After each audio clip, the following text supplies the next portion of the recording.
अशा कार्यक्रमासाठी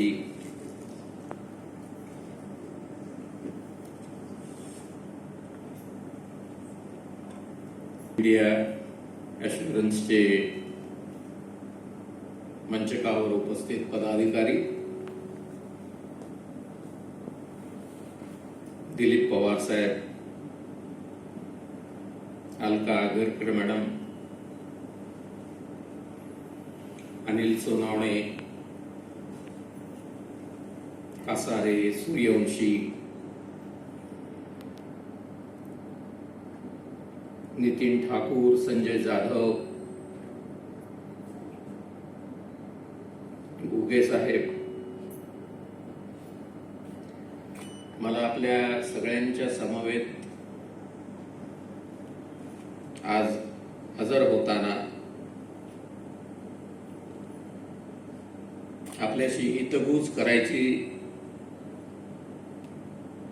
आयोजकांनी जी संधी दिली आहे त्यासाठी मी खरं तर खूप आनंदित झालेलो आहे. एकतर अतिशय चांगलं जेवण दिलं दुपारी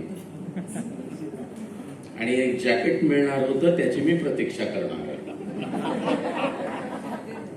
कारण मागे मला ढीग दिसतोय पण मग काहीतरी माझ्या साईजचं आहे नाही असं काहीतरी.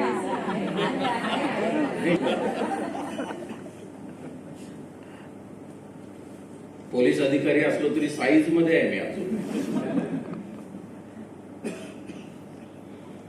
बाबासाहेब आंबेडकर यांच्यातल्या कोणत्या वैशिष्ट्यावरती प्रकाश टाकावा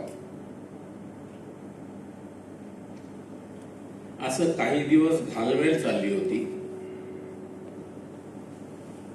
माझीही आणि संजय जाधव साहेबांची. शेवटी ते मला म्हटले की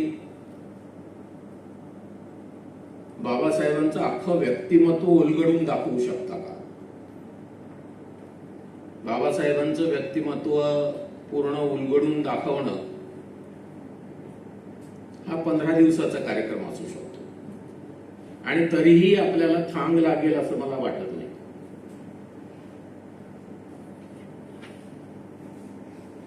त्या दृष्टीने आपल्याला टेक होम घरी जाताना काहीतरी आपण बाबासाहेब या अथांग महासागराचा थोडाफार का होईना आपण वेध घेऊ शकलो अशा दृष्टिकोनातून मी आपल्या समोर बाबासाहेब मांडण्याचा प्रयत्न करणार. कारण बाबासाहेब आंबेडकर या विद्वान व्यक्तिमत्वाविषयी आपण जितकं बोलू, जितकं जाणून घेण्याचा प्रयत्न करू तितकं कमी असणार आहे.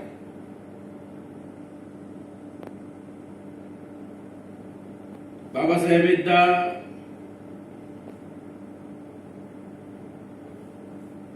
व्हेनिस वरून मुंबईला येत होते. 6 दिवसांचा प्रवास आणि त्या काळामध्ये बोटीचा प्रवास असे. इथून जातानाही एडन पर्यंत बोट, एडन पासून सुएझ कॅनाल पार करणे, पार केल्यानंतर तिथल्या पोर्ट मधून नवीन बोट, भूमध्य समुद्रामधून इटलीकडे जाणे. मी खरं तर माझा विद्यार्थी बरोबर आहे त्याला मी काल सांगत होतो की एकदा असा प्रवास करायला पाहिजे. आणि त्यात ते म्हणतात बऱ्याच लोकांना बोट लागली पण मला काही व्हायचं नाही. आणि त्याच मार्गाने ते प्रवास करत असायचे. मुख्यत्वे करून त्यांना काही व्हायचं नाही कारण त्या प्रवासाच्या पूर्ण वेळेमध्ये ते वाचत असायचे.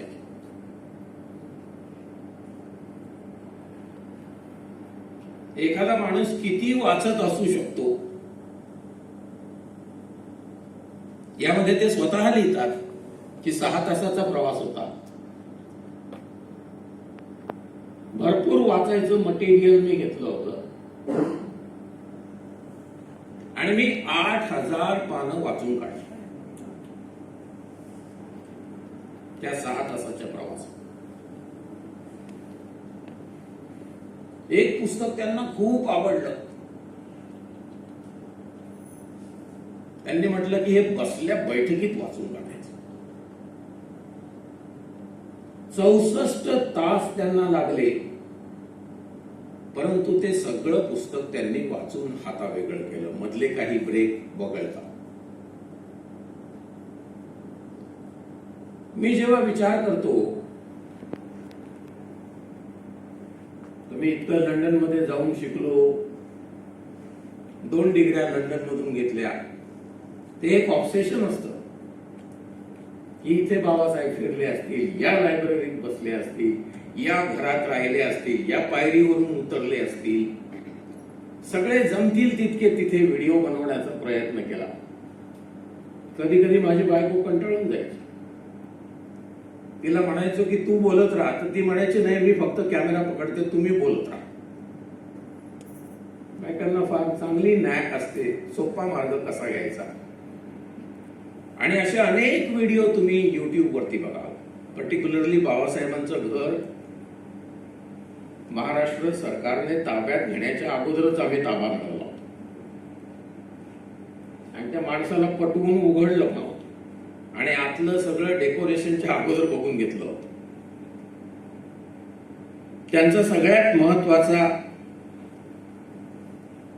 मला आवडलेला भाग आहे तो सलग वाचन करण्याचा. बाबासाहेब फक्त 3 तास रेग्युलरली झोपायचे, 1:30 ते 2 वाजता झोपायचे आणि पुन्हा 5 वाजता उठायचे. म्हणजे आपण कधी कधी स्वतःला प्रश्न विचारतो की 65 मध्ये कसे गेले. या प्रचंड प्रकारच्या शारीरिक, मानसिक, बौद्धिक कष्टामध्ये त्यांनी जे स्वतःला झोकून दिलं होतं, त्यामुळे हा महामानव इतक्या कमी वयामध्ये गेला. आणि त्यात उद्देश एकच असायचा, मला माझ्या समाजाचे प्रश्न कसे सोडवता येतील. बरे, हे प्रश्न सोडवण्यासाठी त्यांनी सगळे मार्ग चोखाळण्याचा प्रयत्न केला. आपल्याला सगळ्यांना ज्ञात आहे, आपण तर ट्रेनिंगसाठी इथे आलेला आहात. आपण स्वतःला जितकं जास्तीत जास्त ज्ञानाने समृद्ध करतो, तेवढी आपली अभिव्यक्ती सुधारते आणि आपल्याला काय म्हणायचं आहे ते नेमकेपणाने मांडता येतं. आणि नेमकेपणाने विषय मांडण्यामध्ये बाबासाहेबांचा हात कोणीच धरू शकत नाही. गांधीजींच्या समोर त्यांनी आत्मकथा वगैरे काही लिहिली नाही, स्वकथा लिहिली नाही, परंतु त्याचं अतिशय सुंदर कंपायलेशन केलेलं पुस्तक माझ्या वाचनात आलं. त्याचं टायटल माझी आत्मकथाच आहे. डोंगरे नावाच्या व्यक्तीने त्याचं कंपायलेशन केलेलं, पण ते ऍक्च्युअली बाबासाहेबांनी लिहिलेलं नाही. तर सगळीकडे त्यांनी लिहिलेलं जमा करून ते आत्मकथेच्या रूपात आपल्याला मांडता येईल का, अशा प्रकारे ते पुस्तकात मांडले. कारण त्यांची फक्त तशा प्रकारची आत्मकथा, स्वकथन हे वेटिंग फॉर विसा नावाचं छोटेखानी पुस्तक. बाकी तसं काही त्यांनी लिहिलं नाही. त्यांनी जे लिहिलं ते स्वतःला व्यक्त करण्यासाठी लिहिलं नाही. समाजाचे प्रश्न सोडवण्यासाठी लिहिली. स्वतःला व्यक्ती करणं, स्वतःला ग्लोरिफाय करणं, स्वतःच्या व्यक्तिमत्वाची विकासाव्यतिरिक्त मांडणी करणं हा फार लक्झरी आयटम आहे. त्यांनी तशा प्रकारे काही केलंच नाही. ते लिहितात की मी जेव्हा उतरलो कॅलेवरून डोव्हरची खाडी आणि व्हिक्टोरिया स्टेशन जे आहे त्या स्टेशन मध्ये मी गेलो, मी माझ्या विद्यार्थ्यांना शिकवताना विचारलं की बाबासाहेब लिहितात की सगळ्यांना अनेक लोक भेटायला आले होते, मला कोणीच भेटायला आले नव्हतं. विद्यार्थ्यांना विचारलं असं का लिहितात ते, मला कोणीच भेटायला आला नव्हता. मुलांनी आपले आपले तर्क लढवले. सगळ्यांनी म्हटलं बाबासाहेब अस्पृश्य असल्यामुळे कोणी भेटायला आलेले नसेल. एक आपण सर्वसामान्य पवारसाहेब जो आडाखा मानतो, बाबासाहेबांच्या अगोदर तिथे कोणी गेलेलंच नव्हतं तर भेटायला कोण येणार. ते म्हटले मी उतरलो,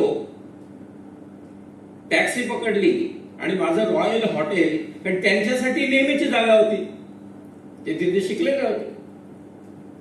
खरं तर त्यांचं ते गाव असल्याच जमा होतं. आणि त्या हॉटेल पर्यंत मी पोहोचलो. हा कोणता प्रसंग लिहितात ते, जेव्हा गांधींच्या समोर त्यांचं खऱ्या अर्थाने युद्ध झालं आणि प्रत्येक वेळी ते इतके कंटाळले होते की गांधी एकच प्रश्न विचारायचे, हा सांगा तुमचा काय प्रश्न आहे. ते मनात म्हणायचे, 5व्यांदा सांगितलं, 6व्यांदा मला विचारताय. गांधींच्या आजूबाजूला बसलेले लोक सुद्धा त्यावेळेला आश्चर्यचकित झालेले असायचे की तेच तेच का विचारतायत. आपल्याला सगळ्यांना हा अनुभव सर्व्हिसच्या निमित्ताने आला असेल, जेव्हा आपल्याला आपला वरिष्ठ तोच प्रश्न पुन्हा पुन्हा विचारतो, कारण त्याला प्रश्न सोडवायचा नसतो, तो असं दाखवतो, हा चला बोला काय प्रश्न आहे तुमचा.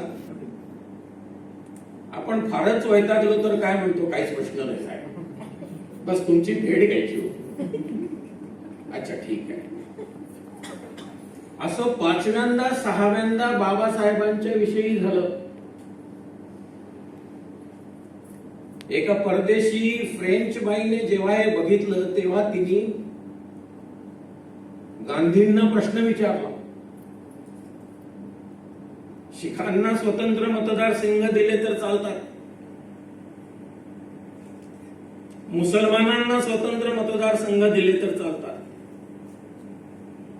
ख्रिश्चनांना स्वतंत्र मतदारसंघ दिले तर चालतात, मग फक्त दलितांना स्वतंत्र मतदारसंघ दिलेले तुम्हाला का चालत नाहीत.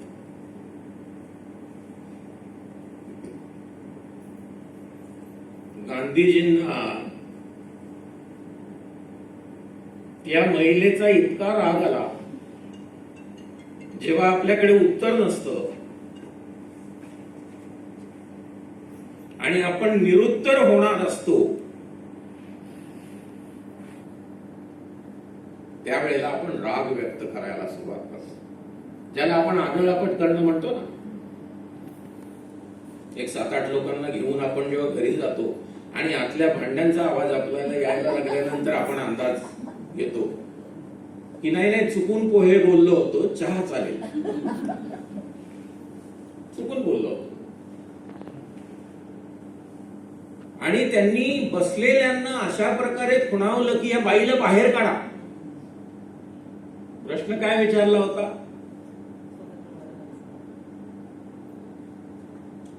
दलितांना स्वतंत्र मतदारसंघ का असू नये. आजही आपल्याला या कॉन्फरन्सेस घ्यायला का लागतायत, कारण आपल्याला स्वतंत्र मतदारसंघ नाही. मग आपण असा विचार करतो स्वतंत्र मतदारसंघ असल्यात पवार साहेबांमुळे जमा आहे. ते जर नसते तर या संयुक्त मतदारसंघाचा आपल्याला काहीच फायदा नव्हता. एखादाच माणूस काहीतरी त्याच्यात चौथा सुभा उभा करण्यासाठी अशा प्रकारे निकराचा प्रयत्न करतो की जणू काही आपल्याला पूर्ण स्वायत्त स्वतंत्र अस्तित्व निर्माण झालंय की काय. खरं नाही बरं पवार साहेब, असा आभास तुम्ही निर्माण करू शकता. कारण तसं अस्तित्वच आपल्याला नाही. आजही आपल्याला ते अस्तित्व नाही. मागच्या इलेक्शन मध्ये आम्ही निकराचा प्रयत्न केला. लोकसभेच्या वेळेला काही पक्षप्रमुख आणि त्यांच्या कार्यकर्त्यांकडून आईमाईवर शिव्या खाल्ल्या. मला ब्लॉक करून करून त्रास झाला त्या लोकांना. किती लोकांना ब्लॉक करणार. माझं एवढंच म्हणणं होतं, राज्यघटना बदलली जाणार आहे आणि ते बदलासाठीचे जे काही प्रयोग चालू झालेले आहेत ते हाणून पाडूया. एकामागे एक मी माझे व्हिडिओज टाकले फेसबुक लाईव्ह आणि जसे जसे टाकत गेलो तशी तशी माझी पॉप्युलॅरिटीची रेटिंग खाली खाली खाली खाली. आज एखादा माणूस माझ्या बरोबर असला तर मला वाटतं याला खरंच घेऊन जाऊन कुठेतरी 5 स्टार मध्ये जेवू घालावं. आणि एवढाच राहिला आता शिल्लक. या अवस्थेमध्ये हा समाज भ्रमिष्ट झालेला आहे. आपल्या पुढे बाबासाहेबांनी किती मोठी जबाबदारी सोडली आहे बघा. व्यक्तिमत्वातल्या सगळ्या पैलूंचा आपण जर विचार केला, राजकीय, सामाजिक, आर्थिक, शैक्षणिक, असा विषय नाही की त्याला बाबासाहेबांनी स्पर्श केला. आणि तो स्पर्श जो केला तो स्वतःच्या व्यक्तिमत्वासाठी नाही, आपलं सगळ्यांचं व्यक्तिमत्व तितकं प्रगल्भ बनावं यासाठीचे केलेले ते प्रयत्न आहेत असं मी मानतो. आपण अशी कोणतीही गोष्ट आपल्याला जर विचारली की शैक्षणिक क्षेत्रातला तुमचा आदर्श कोण, बाबासाहेब आंबेडकर. राजकीय क्षेत्रातला आदर्श कोण, बाबासाहेब आंबेडकर. सामाजिक क्षेत्रातला आदर्श कोण, बाबासाहेब आंबेडकर. पत्रकारितेच्या क्षेत्रातला आदर्श कोण, डॉक्टर बाबासाहेब आंबेडकर. कारण त्या सगळ्या क्षेत्रातलं अगदी शेवटचं परिणत रूप जर कोणतं निर्माण झालं असेल जगाच्या पातळीवर, बरं तेही फक्त सैद्धांतिक नाही, बरं फक्त तत्वज्ञानाच्या दृष्टीने नाही, तर त्यामध्ये कृतिशीलता होती, प्रॅक्टिकल आस्पेक्ट होता. आणि प्रत्येक वेळी ते बदलत गेलेलं आहे. अगदी त्यांचा मूकनायक पासूनचा जो प्रवास सुरू होतो तो प्रबुद्ध नायकापर्यंत जातो. मूकनायक, गुंगा, बहरा, तो जसं जसं वाचायला लागतो, लिहायला लागतो, आता बघायला लागतो इंटरनेटवरती, ऐकायला लागतो. सध्याचं सगळ्यात महत्वाचं आपलं प्रगल्भता येण्याचं साधन जे आहे ते ऑडिओ व्हिज्युअल. वाचनाचं रूपांतर ऑडिओ व्हिज्युअल मध्ये झालेलं आहे. त्यातून आपण स्वतःला समृद्ध करण्याचा, प्रगल्भ करण्याचा प्रयत्न करतो. त्यांच्या काळात फक्त वाचन होतं, म्हणून ते सातत्याने त्यांच्या त्या काळचं जे लिखाण आहे त्यामध्ये वाचनाचा उल्लेख आहे. आपण असं म्हणतो लायब्ररीसाठी, पुस्तकं ठेवण्यासाठी घर बांधलेला जगातला एकमेव माणूस. आणि त्या प्रत्येक ठिकाणी असे बोर्ड लावलेले, त्याच्यावर वाक्य लावलेली, बोधवाक्य, आणि ते खुर्ची म्हणजे तिथेच पुस्तक घ्यायचं, ते वाचायचं, तिथेच ठेवायचं. शेजारची माझी शाळा किंग जॉर्ज हायस्कूल आणि आनंदराज आंबेडकर माझे क्लासमेट.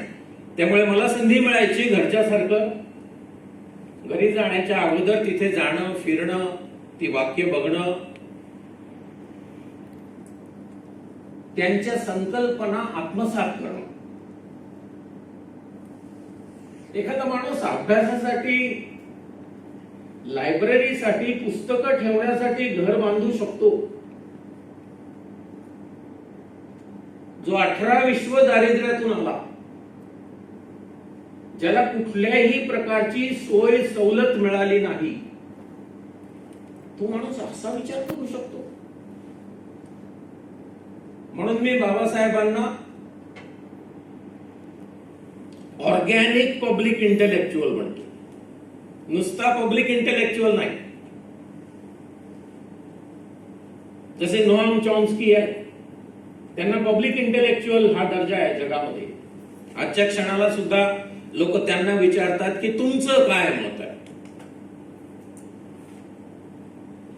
तसं बाबासाहेबांना कुठलीही पूर्वपीठिका नसलेला पब्लिक इंटेलेक्च्युअल असल्यामुळे मी त्यांना ऑर्गॅनिक पब्लिक इंटेलेक्च्युअल म्हणतो. तो माणूस उपजतच होता. त्याहूनही त्याने त्याच्यामध्ये असलेली उपजत जिज्ञासा इतकी विकसित केली, पराकोटीचा विकास केला, शेवटच्या टप्प्यापर्यंत त्याला नेलं. लॉ मिनिस्टर सारखं पद मिळणं आणि त्यावरती त्यांनी खेद व्यक्त करणं. मी म्हटलं, लॉ मिनिस्टर झाल्यानंतर खेद का बरं व्यक्त केला असा? मी शोध घेतला. त्यांना प्लॅनिंग हवं. आताच्या क्षणाला त्यांनी जे जे प्लॅन केलं ते सगळे यशस्वी आहे, आणि जे त्यांना करायला मिळालं नाही तिथे आपण अपयश. म्हणजे कदाचित त्यावेळेला त्यांना प्लॅनिंग डिपार्टमेंट मिळालं असतं, प्लॅनिंग खातं मिळालं असतं, तर आज कदाचित आपण आपला देश वेगळा बघितला असता. बरं, हा माणूस असा की ज्याला खाण्याची भ्रांत, पोटभर अन्न न मिळणारा माणूस, त्यांच्या लंडनच्या घरावरती, त्यांनी अभ्यास केलेल्या लायब्ररीवरती गेल्यानंतर आठवणीत राहिलेल्या गोष्टी कोणत्या आहेत? तर लाईट चालू ठेवणे रात्री. त्यांची लँडलॉर्ड लेडी जी होती तिला त्यांचा राग असायचा, कारण हा माणूस लाईटची बिलं वाढवतो. एक बल्ब लावलेला असायचा आणि त्याच्यामध्ये ते वाचत असायचे, पण तिला चिंता असायची याच्यामुळे बिल वाढतं आपलं. लायब्ररीयन लक्ष ठेवून असायचं, कारण हा माणूस गपचूप पाव खातो. मग तो त्यांना सोबत डबा घेऊन येऊ लागला. इमॅजिन करा, एक दिवशी आतमध्येच राहिला माणूस, दुसऱ्या दिवशी लायब्ररीत आला तेव्हा मिळाला. दुसऱ्या एका लायब्ररीमध्ये लायब्ररीयन लक्ष ठेवायचा, कुठे बसलाय, कारण हा कुठेतरी पुस्तकात दडून बसला आणि आपण निघून गेलो तर आपल्यावरती गुन्हा दाखल होईल. पोलीस खातं म्हणून गुन्हा दाखल होईल असा शब्द आहे. इमॅजिन करा, सगळ्यात अगोदर येणे, सगळ्यात शेवटी तिथून जाणे. वयाच्या अवघ्या 25व्या वर्षी, माझ्याकडे 25 पेक्षा जास्त जे विद्यार्थी आहेत त्यांना त्यावेळेला खूप शर्मिंदा झाल्यासारखं वाटतं मी जेव्हा म्हणतो हे. Caste in India, their mechanism, genesis and development, अँथ्रोपॉलॉजीच्या परिषदेमध्ये सादर केलेला प्रबंध, निबंध, कास्ट इन इंडिया, भारतातल्या जाती. आपण लिहायचं ठरवलं असतं, मी म्हटलं असतं there genesis, mechanism and development. त्यांनी लिहिलं मेकॅनिझम, जेनेसिस अँड डेव्हलपमेंट.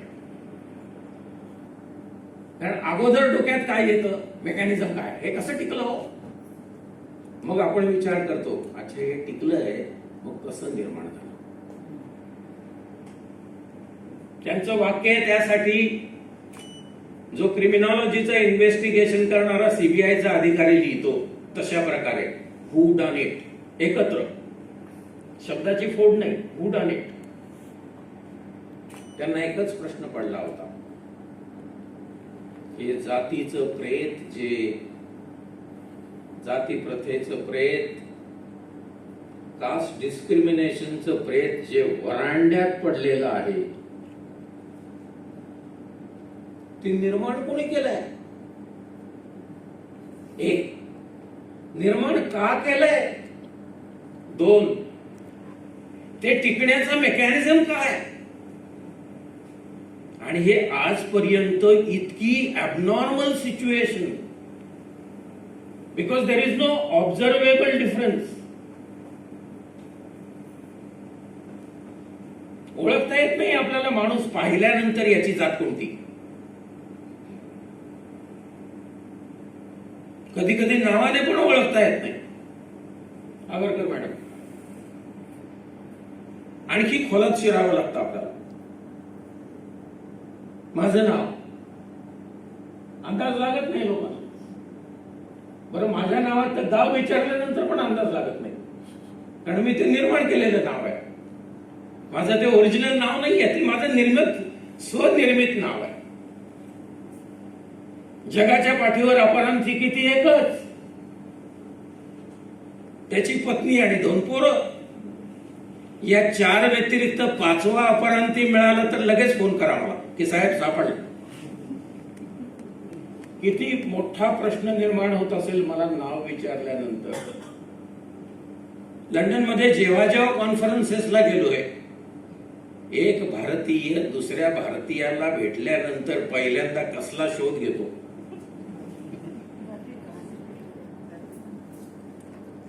कारण आता पवार साहेबांचं नाव आहे ते सगळ्या जातींमध्ये, त्याचा कोणालाच अंदाज लागू शकत नाही. मग अशा वेळी त्यांच्या नावापर्यंत, नावातून जातीपर्यंत पोचायचं कसं. गाव कोणतं. मग गावातून जर जात कळत नसेल तर वरल्या आळीचे की खाल्ल्या आळीचे, म्हणजे साधारण अंदाज मिळू शकतो त्यावेळेला. जेव्हा जेव्हा तशा कॉन्फरन्सेस मध्ये लंडन मध्ये भारतीय आम्हाला भेटले आणि आम्ही मुलं, मी, पत्नी, आम्ही एकमेकाशी बोलायचो, आता हा जात शोधेल, कशी शोधतो बघूया, कारण आपल्या नावावरून याला थांगच लागणार. आणि असं प्रत्येक वेळी हसण्याचा विषय असे, आणि आम्ही मोठ्याने हसत असायचो आणि समोरची व्यक्ती विचारायची की तुम्ही हसताय का, आणि त्याला जातच सापडू शकत. एका महिलेला आम्ही चॅलेंज दिलं की तू आमची जात शोधायची, 15 दिवस घे, 20 दिवस घे, महिना घे. तिने इकडे पोलीस डिपार्टमेंटला फोन केले, संपर्क साधला, पण जात काही सापडली नाही. मी आपल्याला हे यासाठी सांगतो की तो डिफरन्स जो जाती प्रथेचा आहे तो नॉन ऑब्झर्वेबल आहे, तो निरीक्षणाने ठरत नाही, म्हणजेच ॲबनॉर्मल. ऑब्झर्वेबल डिफरन्स हा नैसर्गिक असतो. आफ्रिकन अमेरिकनला काळ्या माणसाला विचारावं लागत नाही, तो बघितल्याबरोबर आपल्याला कळतं हा कोण आहे, याच्याशी काय बोलायचं, काही गोष्टी बोलायच्या की नाही बोलायच्या. तसं आपल्याला कळल्यानंतर भारतीय माणूस आपली जात का शोधतो, कारण त्याच्या मनामध्ये हे असतं की या माणसाशी कोणते विषय बोलायचे. याचा अर्थ त्याच्या चर्चेसाठीचे सगळे विषय ही जाती प्रथेशी निगडीत असतात. इतके दिवस आपल्याला भ्रम होता. मुख्य न्यायमूर्ती काल त्यांनी भ्रमाचा भोपळाच फोडून टाकला. मी ज्यांना ज्यांना म्हटलं होतं हा माणूस आदर्श आहे, त्या सगळ्यांना मी अपॉलॉजीचे मेसेजेस टाकले, मला माफ करा. मला माफ करा, माझं चुकलं. त्यातल्या एकाने सांगितलं काय तुमचं चुकलं तेच कळत नाहीये. तर मी तारीख सांगितली, त्या तारखेचा माझा मेसेज बघा की या माणसाकडून आपल्याला अपेक्षा आहे. काल त्यांनी भ्रमाचा भोपळा गावी कुठेतरी गेला, कुलदैवतेला साकडं घातलं आणि अयोध्येच्या निकालासाठी कसा मी साकडं घालून बसलो होतो आणि त्यातून मला उपरती झाली आणि अयोध्येचा निकाल लागला. अरे अरे अरे अरे अरे, काय देश, काय देश, अयोध्येचा निकाल. आणि कोण सांगतंय हे? Chief justice of India. मी परत एकदा कलम बघून घेतलं राज्यघटनेचं 51(1)H, promotion, protection, propagation of scientific temperament. याचा सगळ्यात मोठा कस्टोडियन कोण? राज्यघटनेचा कस्टोडियन कोण सगळ्यात मोठा? Supreme court of India. त्याचं काम आहे ते. आणि त्यातही आपण म्हटलं की सुप्रीम कोर्ट ऑफ इंडिया, मग त्यात कोण? तो chief justice of India. Scientific temperament बरं, हे फंडामेंटल कर्तव्यांमध्ये, ड्युटीज, मूलभूत ड्युटीमध्ये आहे. इतर कुठे लिहिलेलं नाहीये. जसे फंडामेंटल राईट्स असतात तशा फंडामेंटल ड्युटीज असतात. आणि त्या ड्युटी मधली ही ड्युटी आहे सायंटिफिक टेम्परामेंट वाढवणे, जगवणे, वृद्धिंगत करणे आणि त्याला संरक्षण देणे, अभय देणे.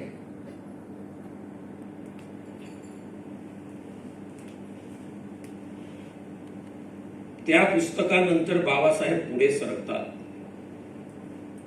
त्या प्रबंधानंतर आपण बघा, हा डॉक्टर आंबेडकर अनप्लग्ड आणि 1919 तोपर्यंत भारतामध्ये दलितांची काय सिच्युएशन आहे.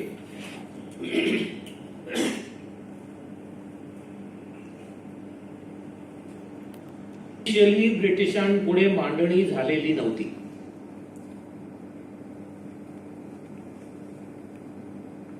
साऊथ बरो कमिशन समोर, म्हणजे 16चा लिहिलेला निबंध, आता आपण 19 ला आलो. म्हणजे किती वर्ष जास्त वाढवायची आता बाबासाहेबांच्या वयात? 3 वर्ष. वय वर्ष 28. आजही आपण जेव्हा मी विद्यार्थ्यांकडे बघतो आणि एखादा 28 वर्षाचा पोरगा असलं, एखाद्या विषयावरती जर भाष्य करायला लागलं तर मी हे म्हणतो, वयाचं भान ठेव. समोर माणूस बसलाय, तो 40 वर्ष अभ्यास करतोय. 28 वर्षाचा विद्यार्थी वजा माणूस साऊथ बरो कमिशन समोर सबमिशन करतो आणि काय लिहितो त्या सबमिशन मध्ये? की मी ज्या समाजाचा सदस्य आहे त्या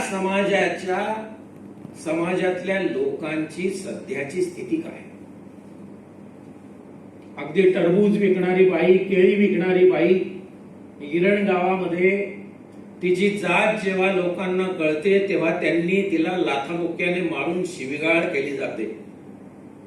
माझं वर्णन नाही, बाबासाहेबांचं वर्णन. हे ते सादर करतात. साऊथ बरो कमिशन हादरून जातं की इतका भयंकर प्रकारे एक्झाम्पल देतात. ते सगळे एक्झाम्पल मधून बोलतात. त्यांच्या बऱ्याच लिखाणामध्ये तुम्हाला असं जाणवेल. मग तुम्ही मला असं विचाराल त्याचं हे उत्तर आहे, मग तुम्ही मला तसं विचाराल त्याचं हे उत्तर आहे. विचारलं कोणीच नाही. त्यांची पद्धत होती ती की आपल्याला याच्यानंतर काळाच्या ओघामध्ये यानंतर या सगळ्यावरती प्रश्न विचारले जाणार आहेत. त्या प्रश्नांना माझी ही उत्तरं असणार आहेत. आपली व्यवस्था करून गेलेत ते. आपल्याला अडचण काहीच नाही, फक्त वाचायचं आहे त्यांनी लिहिलेलं. साऊथ बरो कमिशनने ते डॉक्युमेंट तसंच्या तसं ब्रिटिश पार्लमेंटला सादर केलं की हा एक असा वर्ग आहे याविषयी आपल्याला विचार करावा लागेल. त्यानंतर येतं सायमन कमिशन. आतापर्यंत ब्रिटिश सरकार ओरिएंट झाली आहे की बाबा तिकडे एक माणूस आहे बरं, त्याला विचारात घ्या, त्याची मतं आहेत आणि फार व्यवस्थित मतं मांडतो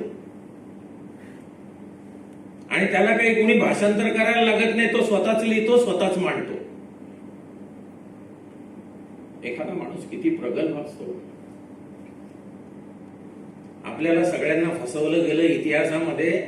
सायमन कमिशनला आपण विरोध केलं कारण it was all white commission.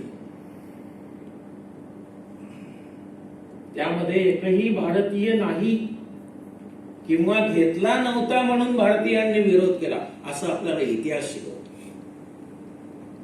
प्रत्यक्ष वस्तुस्थिती काय माहितीये का? फेडरल स्ट्रक्चर मध्ये कुणाला कुठे कसं बसवायचं, किती कोणाला जागा कशा द्यायच्या यावरती ठरवण्यासाठी ते चित्र स्पष्ट करून घेण्यासाठी सायमन कमिशन भारतात येतं. त्याच्या अगोदर जे मॉन्टेग्यू चेम्सफोर्ड असं आपण काहीतरी ऐकलेलं असेल. Morley Minto, Montagu Chelmsford, 1909 Morley Minto, 1919 Montagu Chelmsford. एक तिकडचा प्रतिनिधी तर दुसरा इकडचा व्हाईसरॉय किंवा गव्हर्नर जनरल. पहिलं नाव तिकडचा प्रतिनिधी तिथल्या पार्लमेंटमध्ये बसलेला, इकडचा व्हाईसरॉय गव्हर्नर जनरल. ते चेम्सफोर्ड साहेबांनी फाईल वरती लिहिलं, ब्राह्मिन्स लॅक ज्युडिशियल कॅरेक्टर. ब्राह्मणांमध्ये ज्युडिशियल कॅरेक्टर नाही, ते इतके पार्शल आहेत.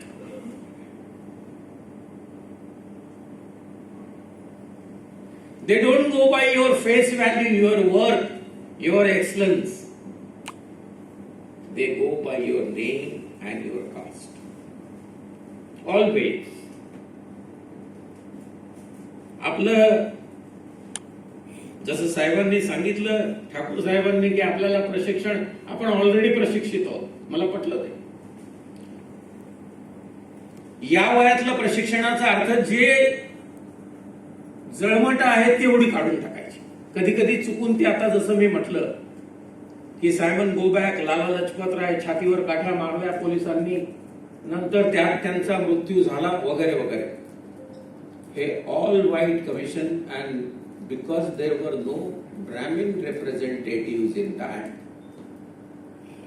दिस commission was oppose tooth and नेल.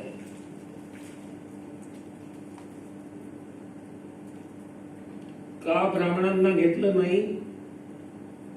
कारण चेम्सफोर्ड साहेबांनी लिहून ठेवलं होतं, ब्राह्मिन्स लॅक ज्युडिशियल कॅरेक्टर.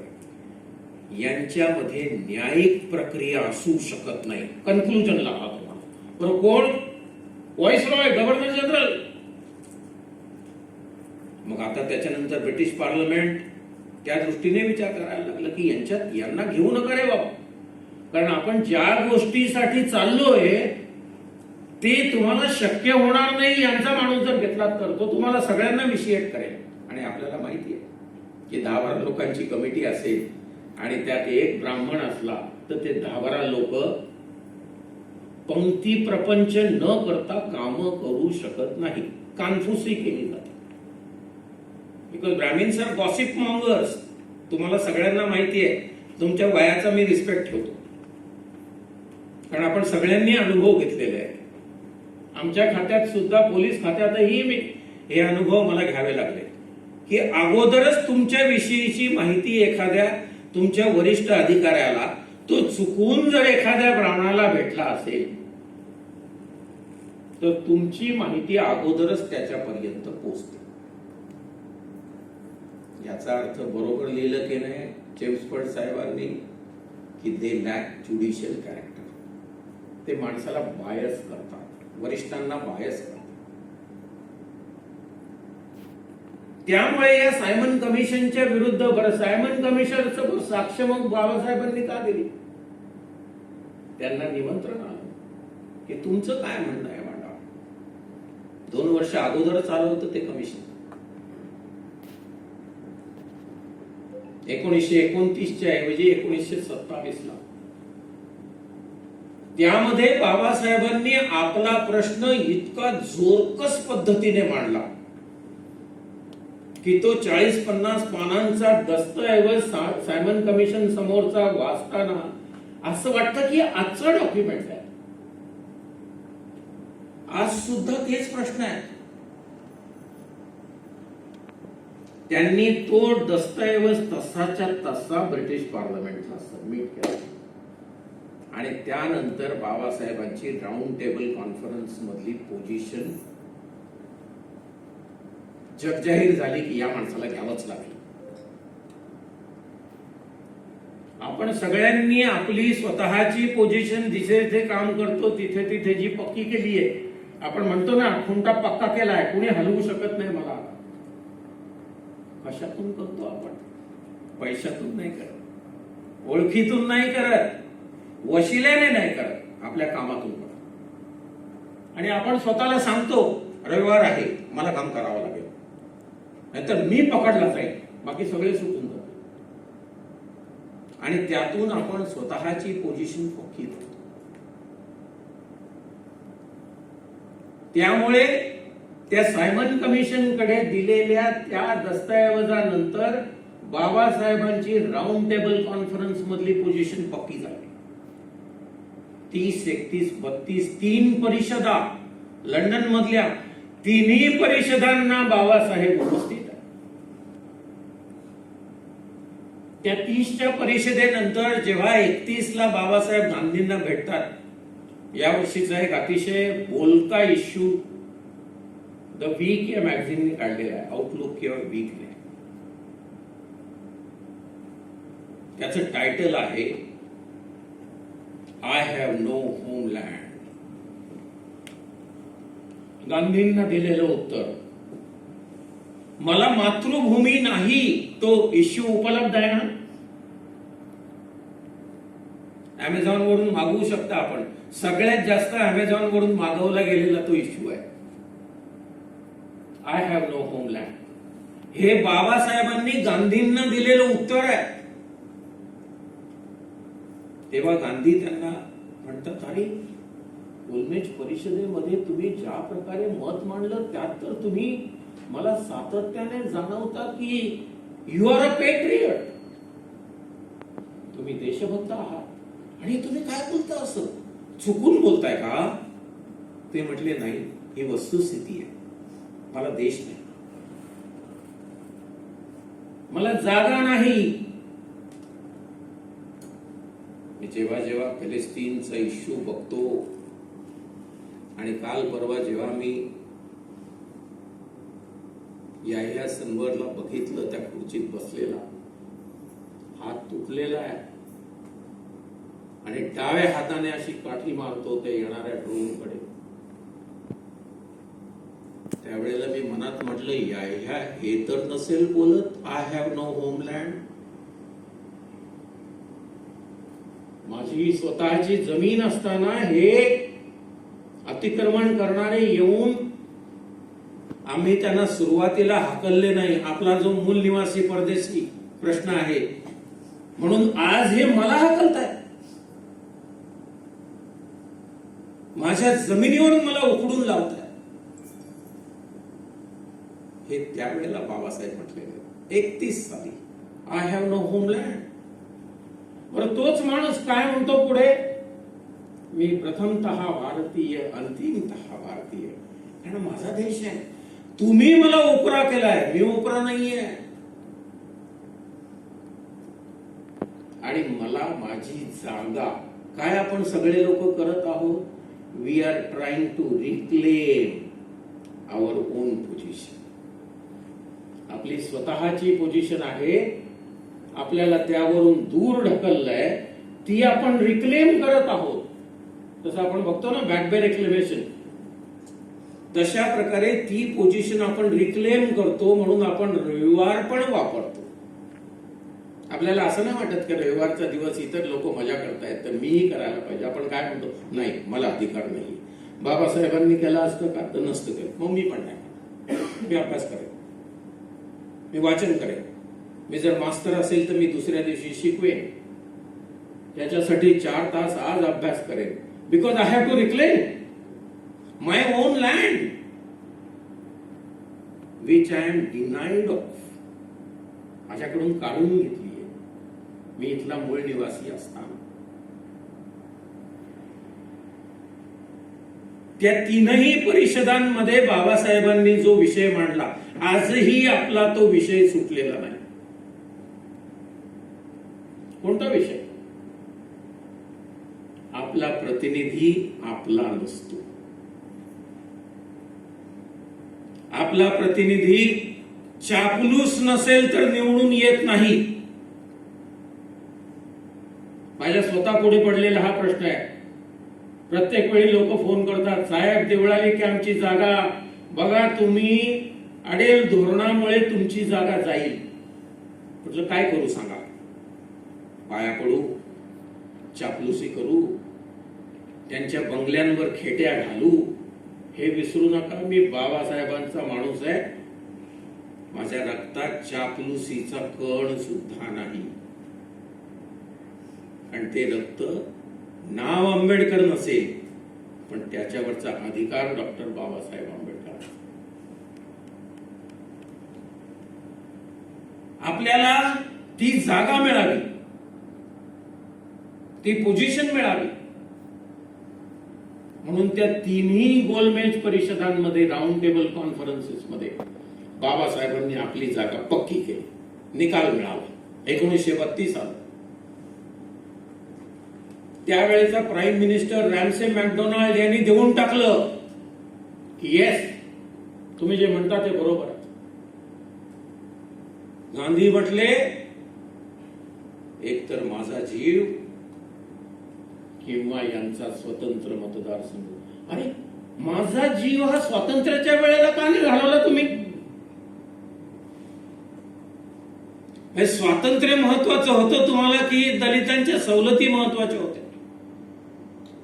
दलितांचा स्वतंत्र मतदारसंघ, स्वतंत्र अस्तित्व हे गांधीला जास्त महत्वाचं होतं भारताच्या स्वातंत्र्यापेक्षा. म्हणजे आपल्याला हा विषय महत्वाचा आहे की नाही?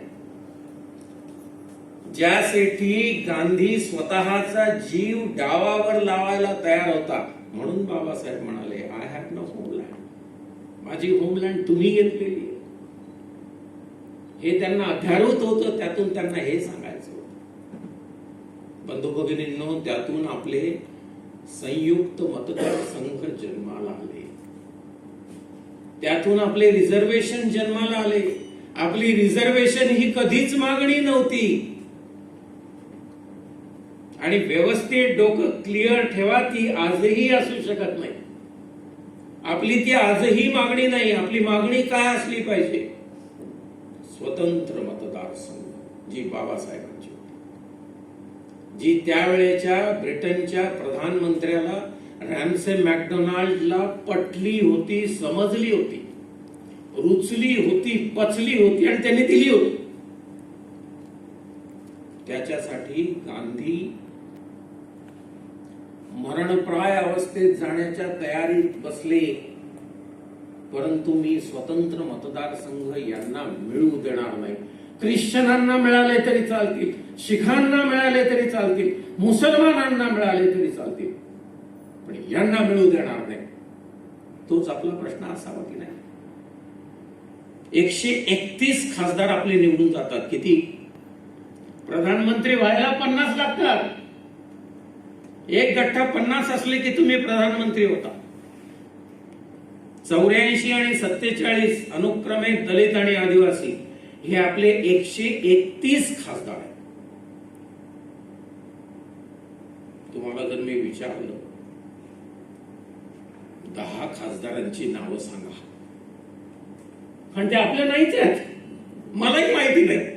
मी खूप असं एकदा विचार केला की यार, आपल्याला आपले खासदार माहिती नाही, लोक काय म्हणतील. एखाद्याने विचारलं सभेमध्ये पवार साहेबांसारखा माणूस, ओ अपरांते साहेब सांगा 10 खासदारांची नावं. नाही हो मला माहिती, पण ते माझे नाहीये, ते सात दांडग्यांचे आहेत. त्यांच्याकडे चापलुसी करणारे ते आहेत. मी एकदाच यांना जागे झालेले बघितले होते आणि मला त्यावेळेला खूप आनंद झाला होता. आम्ही त्या नंदुरबारचे खासदार, त्या गावेची मुलगी हिना गावेत, तिला पण बघितलं होतं मी, ऍक्टिव्ह झालेली एकदम. कधी झाले होते? जेव्हा आपलं 18 कलम अँटिसिपेटरी बेलचं, अॅट्रॉसिटी ऍक्ट मधलं, प्रिव्हेन्शन ऑफ अॅट्रॉसिटीज ऍक्ट, त्यामध्ये एक 18 नंबरचं कलम आहे. त्याने आरोपीला अँटिसिपेटरी बेल मिळत नाही. ते कलम जेव्हा यू ललित आणि A.K. गोयल, आदर्श कुमार गोयल या जोडीने जेव्हा सुप्रीम कोर्टात रद्दबातल ठरवलं, तेव्हा सगळे जागे झाले. कारण तुम्हाला माहिती आहे, आज आपण इथे जे बसलेलो आहोत सुरक्षितपणे, त्याला कारण आहे प्रिव्हेन्शन ऑफ अॅट्रॉसिटीज ऍक्ट 1989. आपल्याला माहिती आहे की आपल्याला जर कोणी आवाज दिला तर शेजारच्या पोलीस स्टेशन मध्ये जाऊन आपण गुन्हा दाखल करून घेऊ शकतो. एवढी माहिती जेव्हा आपल्या विरोधकाला आहे, तेव्हा तो आपल्या विरुद्ध कृती करण्याला धजावत नाही. हे आपलं संरक्षण, हे आपल्याला बाबासाहेबांनी दिलं. कारण त्या 3 कलम एकत्र आहेत. 14 आहे, 15 आहे, 16 आहे आणि ज्याला गोल्डन ट्रायंगल म्हटलं जातं ते आहे 14, 19 आणि 21. Life, right to life with dignity. 21 आपल्याला नुसता जगण्याचा अधिकार नाही, माणूस म्हणून जगण्याचा अधिकार आहे. 21 अन्वय. 19 अन्वय आपल्याला अभिव्यक्ती स्वातंत्र्य आहे, राहण्याचं, संचाराचं स्वातंत्र्य आहे, ऑर्गनायझेशन फॉर्म करण्याचं स्वातंत्र्य आहे. 14 अन्वय आपल्याला समान दर्जाचं, समान संधीचं, 15-16 स्वातंत्र्य आहे. हे सगळं बाबासाहेब आपल्यासाठी करून गेलेलं आहे. त्यामुळे त्यांचा लढा जो होता, त्यांना 24 तास का लढावं लागलं, इतकं का वाचावं लागलं, वयाच्या 65व्या वर्षी या महामानवाला का जावं लागलं. आपण एअर कंडिशन मध्ये लॅविश लंच घेऊन आज इथे बसलेलो आहोत. जसं लिटरली त्या प्रत्येक आपण खाल्लेल्या घासावर आणि आता आपण घेतो त्या श्वासावरती डॉक्टर बाबासाहेब आंबेडकरांचा अधिकार. हे अगदी खरोखर वाटतं. कधी कधी असा विचार करतो, कधी कधी असं वाटतं की हे रेटॉरिकचं नाही, हे मुद्दाम तर बोललं जात नाही, पण विचार करा आणि लगेच जाणवतो की अरे यार, इथे मला कुणी आवाज देत नाही आणि कुणाची हिंमतही नाही. एखादा करायला गेलास तर त्याला दुसरा आतमध्ये नेतो ना, हळू सांगतो अंगावर तुला माहितीये का कोण आहे, कोण आहे, हा बाबासाहेबाचा माणूस आहे, जेलातच टाकेल तुला.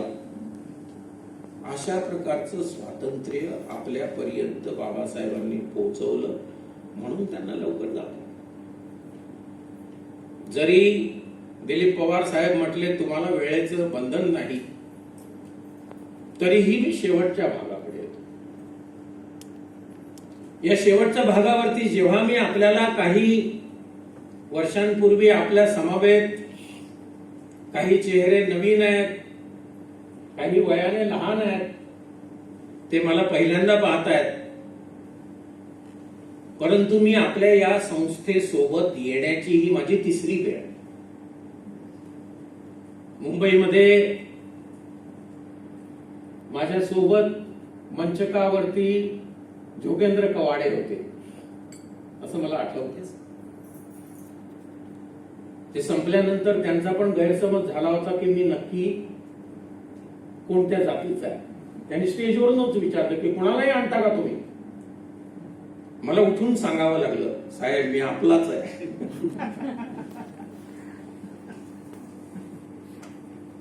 आणि एकदा नाशकामध्ये प्रोग्राम झाला होता, अगोदर, नंतर 2 नंबर तिथे आणि आज 3रा. आता मी जे आपल्याला सांगणार आहे ते पूर्णतः माझं संशोधन आहे. मी या विषयाला घेऊन गेली कित्येक वर्ष स्वतःशीच लढतोय. मी LLM मानवाधिकाराचे कायदे या 2 वर्षापूर्वी जेव्हा माझ्या मुलाने बॅरिस्टरी केली लंडनमध्ये, तेव्हा मी LLM केलं. त्याच्यापेक्षा 1 डिग्री कमी.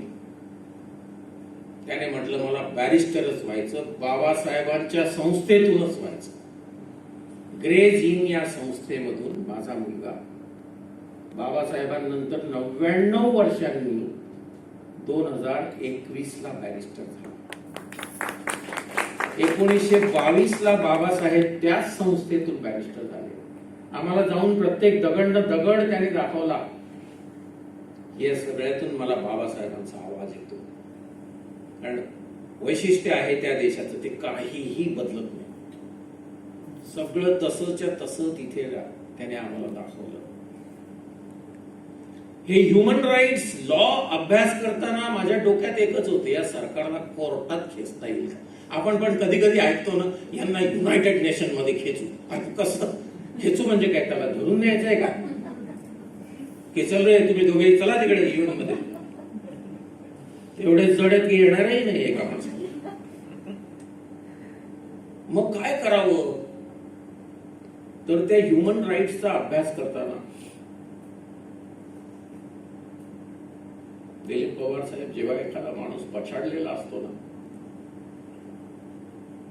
दलित पछाडतो तेव्हा त्याच्यात आंबेडकर संचारतो. जेव्हा त्याची झोप उडते तेव्हा समजायचं आज माझ्या अंगात बाबासाहेब आला. काही लोक ते खेडेगावचे म्हणतात ना, बाबासाहेब आला. रात्री 2-2:30 वाजता मी माझं रिसर्च करता करता मला एक गोष्ट सापडली. हक्काने आपण उठवू शकतो पत्नीला. बरं, तिला उठवलं तर ती म्हटली काय चहा वगैरे पाहिजे. म्हटलं चहा तर घेतोच, पण तू जागी राह. कारण तू पहिला विटनेस आहे, मला जे काही सापडतं ते सांगाय. पोरांना जाग करशील का? असं नका करू. जागा कर. ते पोरग बॅरिस्ट्री करताय ना, त्याला कळू दे मला काय सापडलंय. आणि काय सापडलं? तिने विचार केला आतापर्यंत काय सापडायचं काही शिल्लकच नाही ठेवलं. त्यांनी सगळं सापडवलंय. आता हा माणूस काय शोधतो आणखी? मला हे सापडलं. या देशातली दलितांची, आदिवासींची, क्रिमिनल ट्राईबची काय सद्यस्थिती आहे ही युनायटेड नेशन्सच्या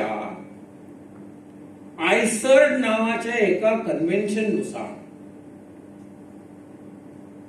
international convention on elimination of racial discrimination, वंशभेद दूर करण्यासाठी एक कन्व्हेन्शन जन्माला आलंय.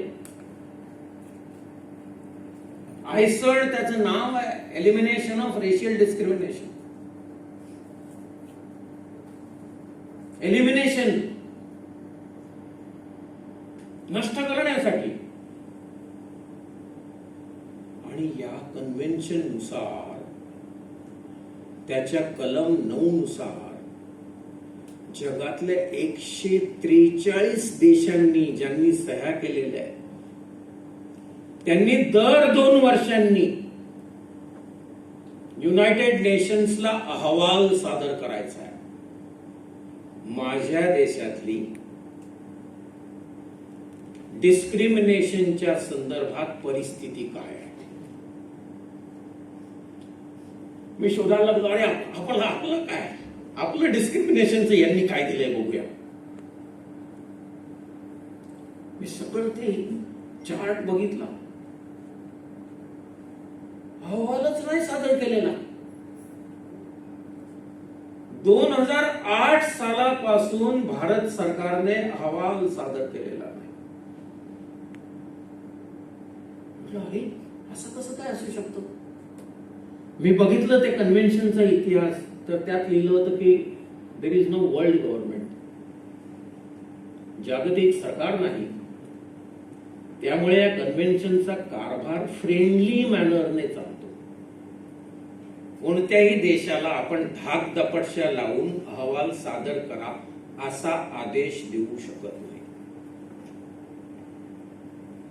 अरे असं कसं काय? कारण या कन्व्हेन्शनच्या संदर्भात सगळ्यात महत्वाचा अहवाल कोणाचा असू शकतो? आपला असू शकतो.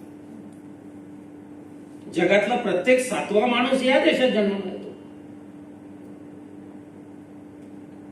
1/7 ज्या देशाचं पॉप्युलेशन आहे, ज्या देशामध्ये कास्ट सिस्टीम आहे, ऑफिशियल डिस्क्रिमिनेशन आहे,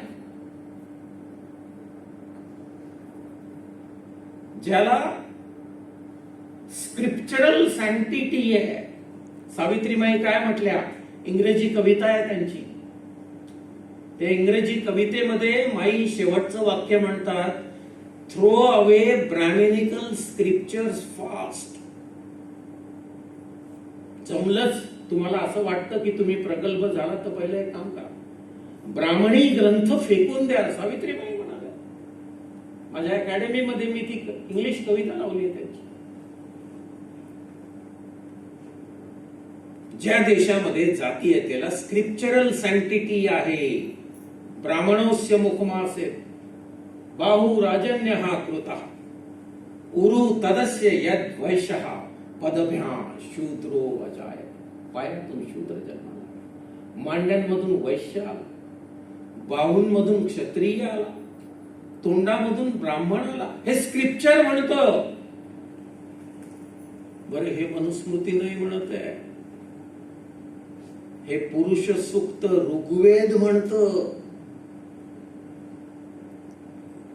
स्क्रिप्चरल सँक्टिटी आहे की नाही जाती प्रथेला, जातीयतेला आणि त्याच्या उद्गम विकासाला. मग ही स्क्रिप्चरल सँक्टिटी असणं हे तर आपण पुराव्यानिशी देऊन सांगू शकतो. हे काढा, हागलांना.